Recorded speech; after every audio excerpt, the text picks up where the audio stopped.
Hello बच्चों, कैसे हो आप लोग।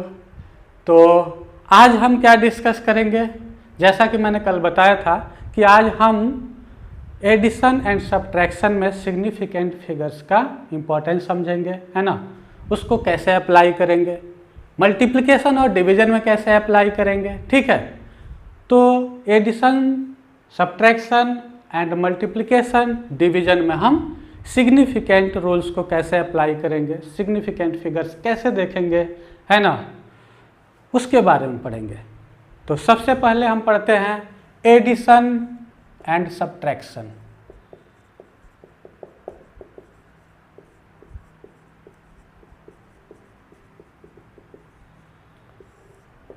इन दोनों के लिए सेम रूल है, ठीक है।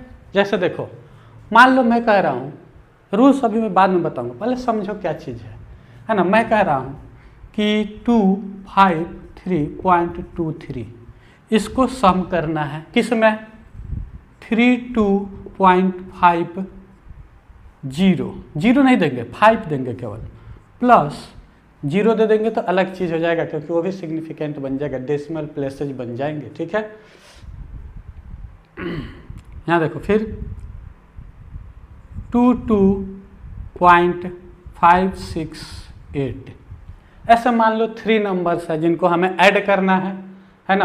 तो चलो हमने ऐड किया, सबसे पहले हमने ऐड किया, ये 8 हो गया, ये 6, 3, 9 हो गया, ठीक है। और क्या बच गया, 5, 5, 2, 12 हो गया, 12 का 2 पॉइंट दिए, 1 कैरी हुआ, 3, 2, 5, 2, 7 और 1, 8, और ये कितना हो गया, 5, 3, 8, 2, 10, 0 कैरी 1, 3, इतना आ गया। क्या सर यही पढ़ा रहे हो आप, सम है, ये तो हमें आता है बचपन से, है ना, ठीक है। क्या ये सही है आंसर? यदि हम सिग्निफिकेंट फिगर्स को ध्यान में रखते हुए आपसे पूछें क्या ये आंसर सही है, बताओ, क्या ये आंसर सही है, नहीं है, ठीक है। क्यों नहीं है, देखो, तो एडिशन और सब्ट्रैक्शन, यहाँ कुछ सब्ट्रैक्शन भी दे सकते हैं कुछ, और यहाँ पे इसको घटा भी सकते थे, है ना। दोनों के साथ, दोनों को एक साथ अप्लाई कर सकते हो, प्लस माइनस प्लस समथिंग करके, प्लस माइनस दोनों एक साथ ले सकते हो, तब भी यही रूल होगा, है ना। रूल ये है, देखो, कि यदि हम एडिशन या सब्ट्रैक्शन कर रहे हैं तो हम देखते हैं कि ये सभी नंबर्स जो ऐड या सब्ट्रैक्ट किए जा रहे हैं उनमें मिनिमम कौन सा है, मतलब कौन सा ऐसा नंबर है जिसमें minimum number of decimal places के बाद डिजिट्स हैं, है ना। मतलब डेसिमल प्लेसेज के बाद जो डिजिट्स हैं उनमें मिनिमम कौन है, ठीक है ना। कह सकते हैं कि जो भी नंबर है, तो हम देखेंगे डेसिमल प्लेसेज के बाद उनके डिजिट्स को, डेसिमल प्लेसेज के बाद, सिग्निफिकेंट नहीं बोल रहे हैं, डेसिमल प्लेसेज के बाद। तो यहाँ देख रहे हैं डेसिमल प्लेसेज के बाद 2 डिजिट है, यहाँ 1 डिजिट है, यहाँ 3 डिजिट है। तो जब हम फाइनल रिजल्ट निकालेंगे उसमें हम डेसिमल प्लेसेज के बाद कितने डिजिट्स लेंगे, जो मिनिमम हो। मिनिमम किसमें, इसमें 2 है, इसमें 1 है, इसमें 3 है, तो कौन सा लेंगे, 1 डेसिमल प्लेसेज तक ही हम वैल्यू को रखेंगे, और वही वैल्यू आपका करेक्ट होगा इन टर्म्स ऑफ, यदि सिग्निफिकेंट फिगर्स की बात की जाए तो, ठीक है। तो यहाँ पे देखो क्या रिजल्ट होगा, ये सही है, नहीं है। हमें देखो यहाँ पे 2 digit, 1 digit, 3 digit after decimal, minimum कौन सा है, 1 है, 1 डिजिट आफ्टर डेसिमल।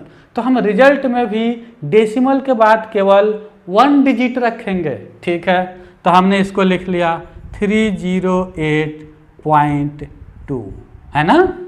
क्या ये सही है? ये भी सही नहीं है, आंख बंद करके नहीं करना है भाई। यहाँ पे तुम केवल एक ही लिए डिजिट, ये दोनों को हटाए तो क्या राउंडिंग ऑफ को भूल जाओगे? कल इसीलिए पढ़ाया था आप लोगों को कि राउंडिंग ऑफ भूल जाओ आप लोग, हैं? नहीं, ठीक है। तो यहाँ क्या करोगे, देखो हमें बस एक डिजिट लेना है डेसिमल के बाद, तो 9 और 8 को हटाएंगे। तो किसको हटा रहे हैं, जब 2 के जस्ट बाद कौन सा है, 9 है, इसको हटा रहे हैं। ये 5 से बड़ा है कि कम है, 5 से बड़ा है तो ठीक है, preceding digit 2 will be increase by 1। तो आपका आंसर आएगा 308.3। क्लियर है ना? तो आपका ये आंसर होगा करेक्ट। क्लियर है? चलो ठीक है, नोट कर लेना, पॉज करके नोट कर लेना, मैं मिटा रहा हूं। ठीक है,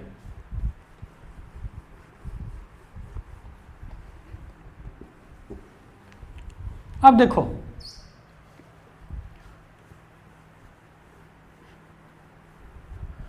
मल्टीप्लिकेशन एंड डिवीजन।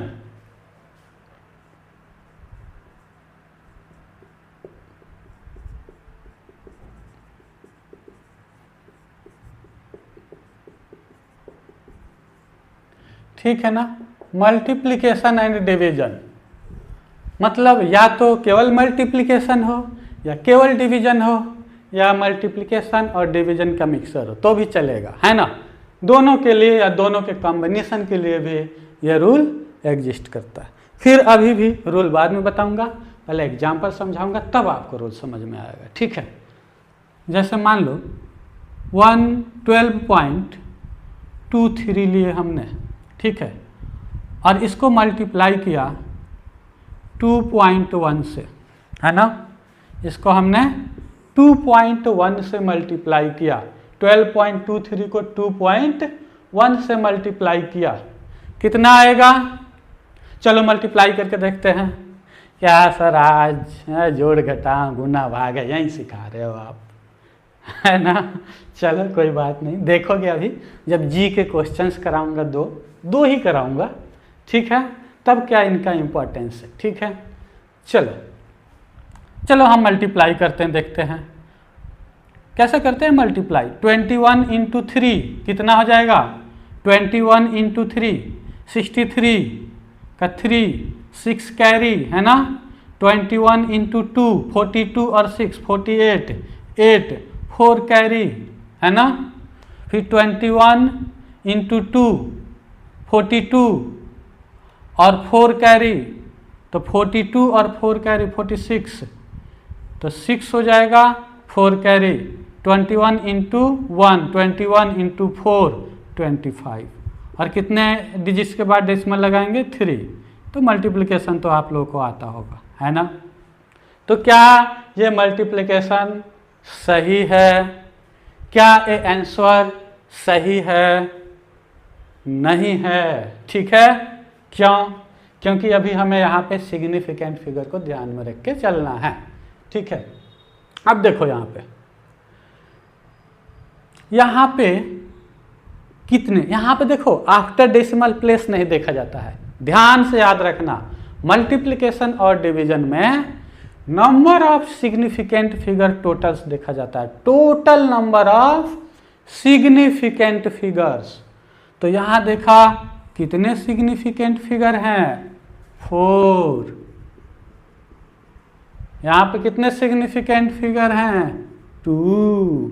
ठीक है, यहाँ पे कितने सिग्निफिकेंट फिगर है? 1 2 3 4 5, है ना? तो आंसर क्या लिखेंगे? तब अब रूल समझो, अब रूल समझने का टाइम आ गया है। यदि मल्टीप्लिकेशन डिवीजन में देखते हैं, मल्टीप्लिकेशन डिवीजन कंबाइंड भी हो सकता है, दोनों हो सकता है, ठीक है, तो देखते हैं कि सभी नंबर्स जो इन्वॉल्व है उसको एनालाइज करते हैं और देखते हैं कि सभी नंबर्स में कौन सा ऐसा नंबर है जिसमें मिनिमम सिग्निफिकेंट फिगर है। कितने? Minimum significant figure. ठीक है, तो यहाँ देखते हैं, यहाँ पे 4 सिग्निफिकेंट फिगर, यहाँ 2 सिग्निफिकेंट फिगर। तो रिजल्ट में हम कितने सिग्निफिकेंट फिगर लेंगे? जो मिनिमम सिग्निफिकेंट फिगर रखता हो। यहाँ पे मिनिमम सिग्निफिकेंट फिगर 2 है, तो रिजल्ट में हम 2 ही सिग्निफिकेंट फिगर रखेंगे। अच्छा, तो सर कोई नहीं, 25 हो जाएगा आंसर। ठीक है, क्या ये सही है? नहीं, ये भी सही नहीं है। फिर बता रहा हूँ कि राउंडिंग ऑफ मैंने इसीलिए पढ़ाया था कि जब आप, है ना, 2 ही सिग्निफिकेंट फिगर लोगे तो बाकी को हटाओगे, और बाकी को आंख बंद करके तो हटाओगे नहीं, राउंडिंग ऑफ को ध्यान में रखोगे। ठीक है, राउंडिंग ऑफ करोगे तो देखो ये 6 को हटाया जा रहा है और उसके बाद वाले को, तो 6 क्या है 5 से ज्यादा है, तो क्या करोगे 5 से ज्यादा है 6, तो जब इसको घटाओगे तो उसके पहले वाला डिजिट 1 बढ़ जाएगा, तो ये 25 क्या हो जाएगा, 5 क्या हो जाएगा 6 हो जाएगा, तो यहाँ आ जाएगा 26। That is the correct answer. क्या है 26 is the correct answer. Clear है? ओके, तो यही 2 रूल मुझे समझाना था आपको, है ना। इसको बोलते हैं significant figures in mathematical calculation. ठीक है ना, हेडिंग डाल लो, हम हेडिंग डालना भूल गए थे, कोई बात नहीं आप डाल लो, है ना। Significant figures in calculations, mathematical calculations. ठीक है, तो समेशन और डिवीजन, सम और सब्ट्रैक्शन बता दिया था ना, एडिशन एंड सब्ट्रैक्शन बता दिया था, मल्टीप्लिकेशन एंड डिवीजन हमने बता दिया। ठीक है, अब इस पे ओनली एंड ओनली 2 क्वेश्चन कराऊंगा मैं आपको प्रीवियस ईयर जेई के, है ना, और एकदम रिसेंटली पूछे हुए कराऊंगा मैं, है ना। आप लोग देखोगे क्या है उसमें, तो कुछ भी नहीं है। ठीक है, तो देखो भाई, मैं तो क्वेश्चन याद नहीं रखता, है ना, मैं क्वेश्चन याद नहीं रखता, है ना, जब हमारे पास बुक्स नहीं हो, है ना, टैब नहीं हो, इसी बहाने टैब दिखा दूं मैं अपना, मेरे पास टैब भी है। ठीक है, देखो तब तो क्वेश्चन रटे रहोगे ना, रटने की चीज़ है क्वेश्चन, कि हाँ क्वेश्चन रट के मैं आपको लिखवाऊंगा, मैं यहाँ देख के लिखवाऊंगा यहाँ से। ठीक है, तो क्वेश्चन मैं आपको लिखवाता हूँ। ठीक है,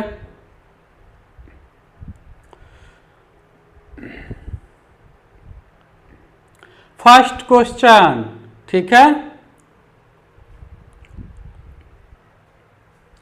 a person, question number 1, a person measures mass of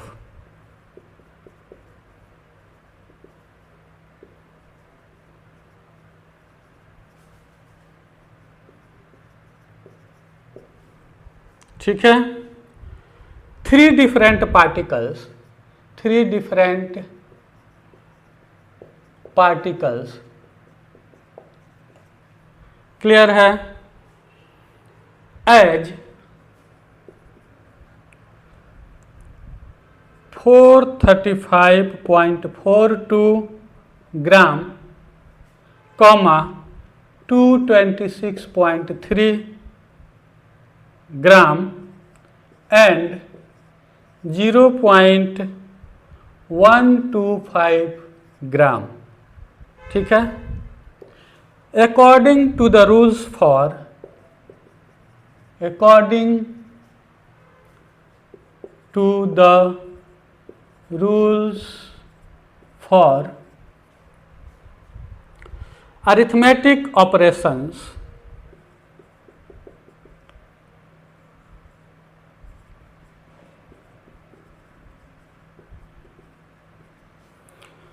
ठीक है, with significant figures, with significant figures, ठीक है, the addition of the masses, the addition of the masses of 3 particles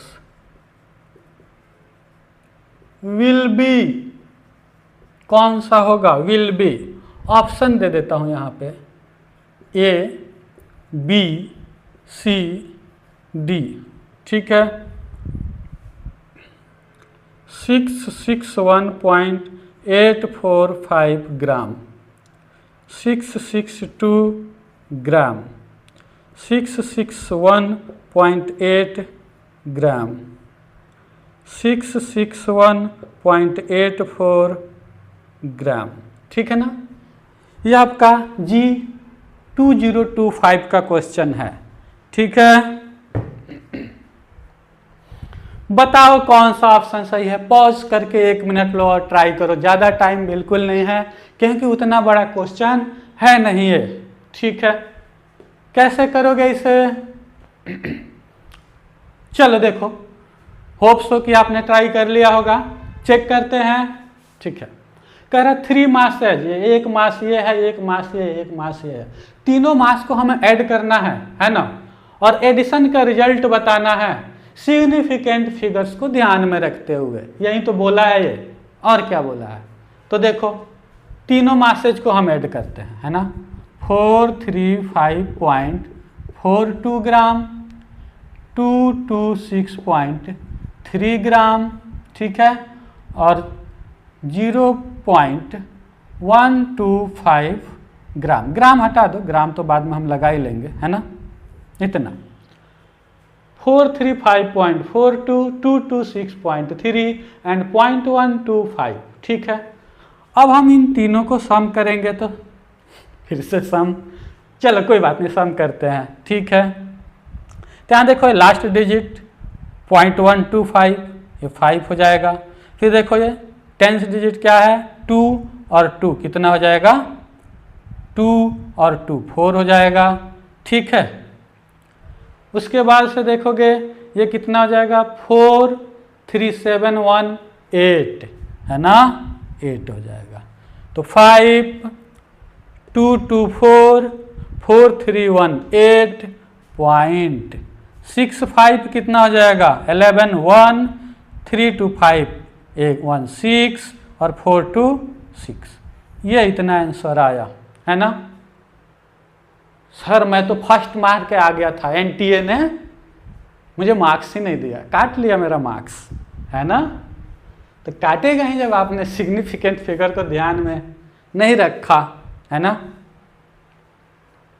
तो इतना आ गया आपका, ठीक है।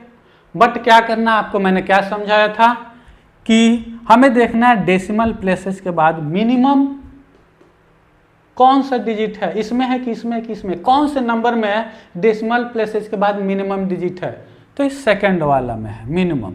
और कितने डिजिट हैं, 1 डिजिट। तो रिजल्ट में भी डेसिमल प्लेसेस के बाद 1 डिजिट रखेंगे, है ना। तो क्या लिखेंगे, 661.8, एक ही डिजिट रखा। क्या ये सही है? कोई जरूरत थोड़ी ना कि हरदम मैं बोलूंगा कि नहीं ये सही नहीं है। यस, ये सही है। क्यों? क्योंकि हमने आंख बंद करके राउंडिंग ऑफ नहीं किया है। यहां देखो हमने 0.8 यहां लिखा तो 4 5 को हटाया, 4 5 को हटाया मतलब जस्ट 8 के बाद 4 है, इसको हटाया तो देखा इसका ये कौन सा है, 5 से बड़ा है या छोटा है। 4 जो है 5 से छोटा है। तो जब 5 से छोटा वैल्यू कोई नंबर हटाओगे तो प्रीसीडिंग डिजिट होगा, प्रीसीडिंग नंबर जो होगा या डिजिट होगा वो चेंज नहीं होगा, ठीक है ना। तो यहाँ देखो 4 जो है 5 से कम है, इसको हमने इसके बाद सबको हटा दिया तो इसके पहले वाला डिजिट अनचेंज रहेगा और ये सही आंसर होगा।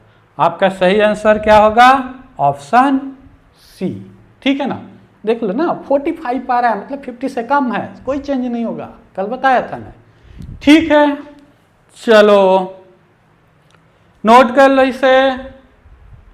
आई होप समझ में आ गया होगा आप लोगों को और आप लोगों ने नोट कर भी लिया होगा। मैं मिटा रहा हूं।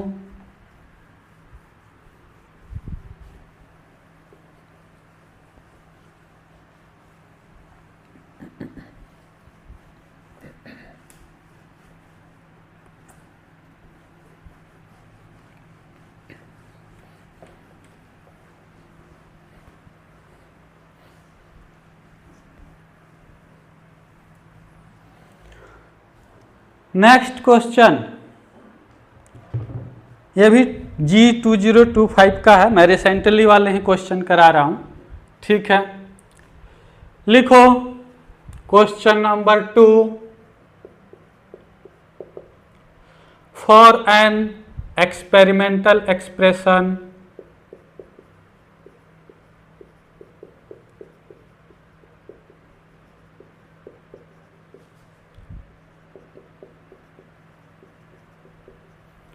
ठीक है, y equal to 32.3 into 1125 divided by 27.4 ठीक है, where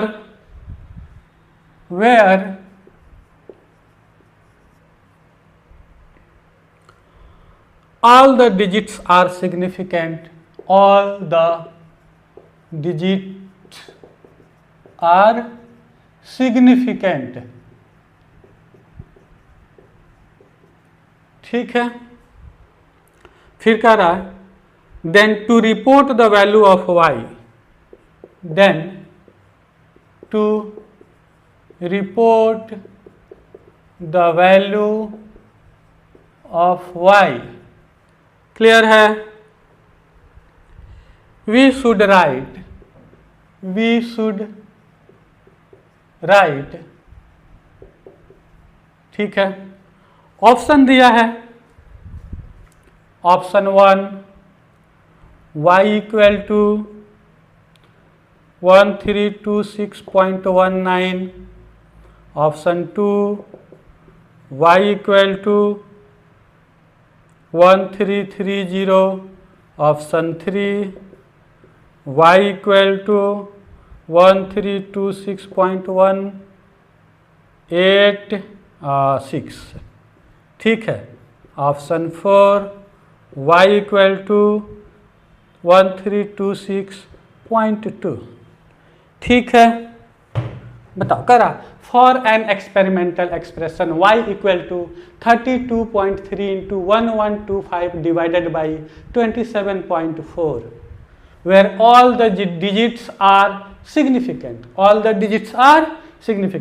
then to report the value of y we should write, है ना, मतलब y की वैल्यू को हम करेक्टली सिग्निफिकेंट फिगर को ध्यान में रख के लिखें तो कितना लिखेंगे, ठीक है, ट्राई करो। अच्छा देखो, आपके पास इतना टाइम नहीं है, ठीक है ना, यदि कोई दो चीज क्लैश करे तब जाके उतना आपको इसकी कैलकुलेशन करके चेक करनी है, नहीं तो नहीं। यहाँ देखो आपके पास इतना टाइम है, इसको मल्टीप्लाई करके इसको डिवाइड करोगे या डिवाइड करके मल्टीप्लाई करोगे, कुछ भी करोगे, है ना, और आंसर निकालोगे, है ना। बट यदि आपका कंसेप्ट क्लियर है, जो अभी रूल्स मैंने बताया, तो आप इसको चिटकी में कितने देर में 10 सेकेंड टू 15 सेकेंड में कर लोगे, ठीक है। मुझे समझाने में ज़्यादा टाइम लगेगा, लेकिन कंसेप्ट क्लियर है, मुझे आंसर बताना होगा तो मैं तुरंत बता दूंगा। वैसे आप लोग भी बता दोगे, कंसेप्ट क्लियर रहेगा तो आप लोग भी 10 सेकेंड में भी बता दोगे, ठीक है। अब देखो यहाँ पे क्या है, मल्टीप्लिकेशन और डिवीजन दोनों इन्वॉल्व है ना, मल्टीप्लिकेशन और डिवीजन दोनों इन्वॉल्व है। तो इतना तो क्लियर है कि जो रिजल्ट आएगा, रिजल्ट में मल्टीप्लिकेशन और डिवीजन में क्या देखते हैं, minimum number of significant figure को रखते हैं रिजल्ट में। तो इसका मल्टीप्लिकेशन किया, मान लो कोई रिजल्ट आया, तो उस रिजल्ट में कितने सिग्निफिकेंट फिगर रखेंगे, minimum number of significant figure. तो देखो एक नंबर है, 1, 2 एंड 3 नंबर है, तीनों में इसका सिग्निफिकेंट फिगर 3 है, इसका 3 है, इसका 4 है, तो मिनिमम सिग्निफिकेंट फिगर कितना है, 3 है ना, 3 सिग्निफिकेंट फिगर है। तो रिजल्ट में कितना सिग्निफिकेंट फिगर होना चाहिए, 3 सिग्निफिकेंट फिगर होना चाहिए बस। अब देखो इसमें कितने सिग्निफिकेंट फिगर है, 6, तो ये सही नहीं है, ठीक है। इसमें कितने हैं, 5, ये भी सही नहीं है। इसमें कितने हैं, 7, ये भी सही नहीं है। तो सही, जब तीनों सही नहीं तो ये सही होगा, है ना, कोई बात नहीं, ऐसे भी निकाल सकते हो, देखते ही। ये तो मैं नहीं है इसीलिए बताया कि क्यों नहीं है। यहाँ देखो, इसमें कितने सिग्निफिकेंट फिगर हैं, 4 या 3? 3। ये 0 जब डेसिमल के बाद नहीं है तो इसको सिग्निफिकेंट नहीं मानते, यदि इस 0 के बाद कोई नॉन सिग्निफिकेंट डिजिट ना हो। हाँ, यदि यहीं पे यदि मैं 6 कर देता तो कहते हैं हाँ ये सिग्निफिकेंट हो गया, लेकिन ये है एंडिंग 0 है, एंडिंग 0 है, ये सिग्निफिकेंट नहीं होगा। तो कितने सिग्निफिकेंट है? 1 2 3, 3 सिग्निफिकेंट फिगर है। और रिजल्ट में हमारा कितना सिग्निफिकेंट फिगर आना चाहिए? बस 3 सिग्निफिकेंट मिनिमम। ये भी 3 है, ये भी 3 है, तो इन तीनों में से ये 4 है, तो 3 3 और 4 का मिनिमम क्या है? 3 ही है। तो देखेंगे रिजल्ट में कितने सिग्निफिकेंट फिगर होना चाहिए? ओनली 3। तो यहाँ देखा, यहाँ 6 है, गलत हो गया। अच्छा, यहाँ तो 3 है तो ये सही हो गया। यहाँ तो 7 है, ये गलत है।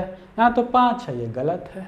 क्लियर है? तो बिना कैलकुलेशन के 10 सेकेंड में आप इसका आंसर बता दोगे। अब केवल नहीं कि इसको रटना है कि यही आएगा तो बता दो, कोई भी ऐसा क्वेश्चन आता है फ्यूचर में, जी में, नीट में, स्कूल में, तो आप तुरंत बता दोगे। क्लियर है?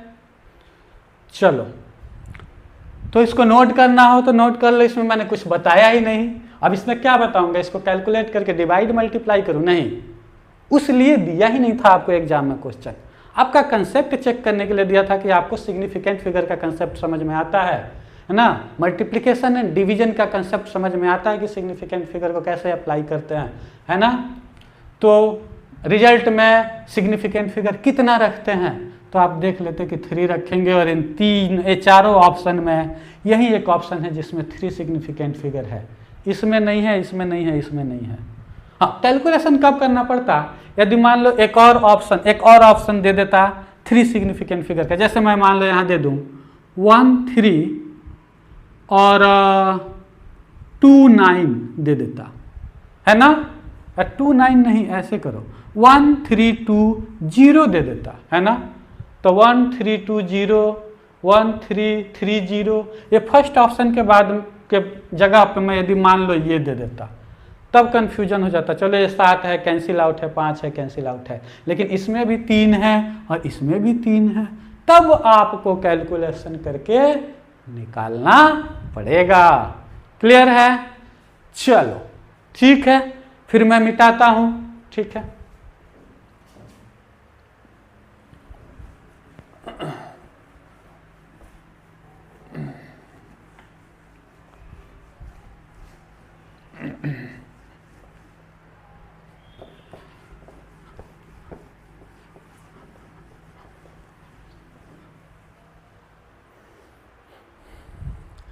चलो एक छोटा सा टॉपिक और रह गया है, उसको खत्म करते हैं आज, है ना।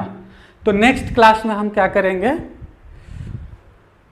नेक्स्ट क्लास में हम एरर एनालिसिस करेंगे, इसीलिए मैं आज वो छोटा सा टॉपिक खत्म कर देता हूँ। Conversion of unit, applications of, है ना, डायमेंशनल एनालिसिस का ही एक पार्ट है, सबसे छोटा सा पार्ट, कन्वर्जन ऑफ यूनिट्स, है ना। तो थोड़ा कन्वर्जन ऑफ यूनिट्स के बारे में पढ़ लेते हैं, है ना।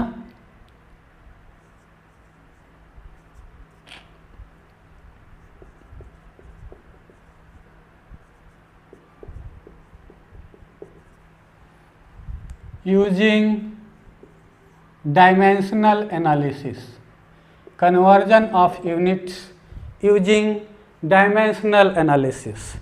ठीक है।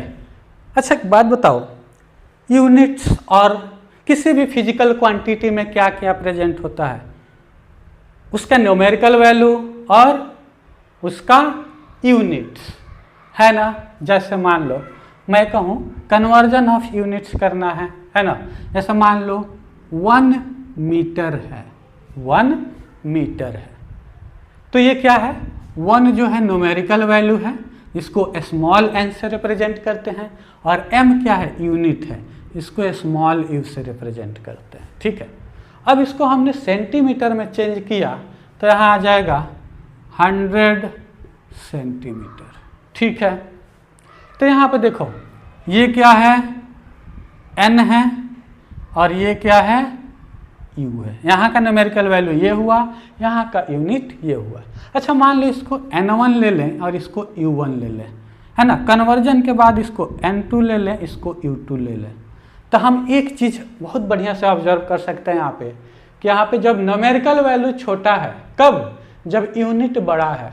यूनिट, मीटर यूनिट बड़ा होता है, सेंटीमीटर यूनिट छोटा होता है। तो जब यूनिट बड़ा होगा तो न्यूमेरिकल वैल्यू छोटा होगा, सिंपल सी बात है। और जब यूनिट छोटा होगा तो न्यूमेरिकल वैल्यू बड़ा होगा, सिंपल सी बात है। और इसी सिंपल सी बात से एक चीज़ निकल के सामने आती है कि n will be proportional to 1/u। Numerical value will be inversely proportional to the unit. और इसको कभी कभी ऐसे भी पूछ लिया जाता है, देखो n into u equal to constant हो जाएगा ना, n into u equal to constant, ठीक है। इसी को ऐसे भी लिख सकते हैं, n1 u1 equal to n2 u2, n1 u1 equal to n2 u2। एक रिलेशन आ जाता है हमारे पास, ठीक है। इसी रिलेशन का यूज करके हम अभी सबसे फेमस क्वेश्चन 1 न्यूटन को डाइन में चेंज करेंगे, ठीक है ना। 1 न्यूटन को डाइन में चेंज करेंगे, यहां तक नोट कर लो, ठीक है। चलो मैं मिटाता हूं।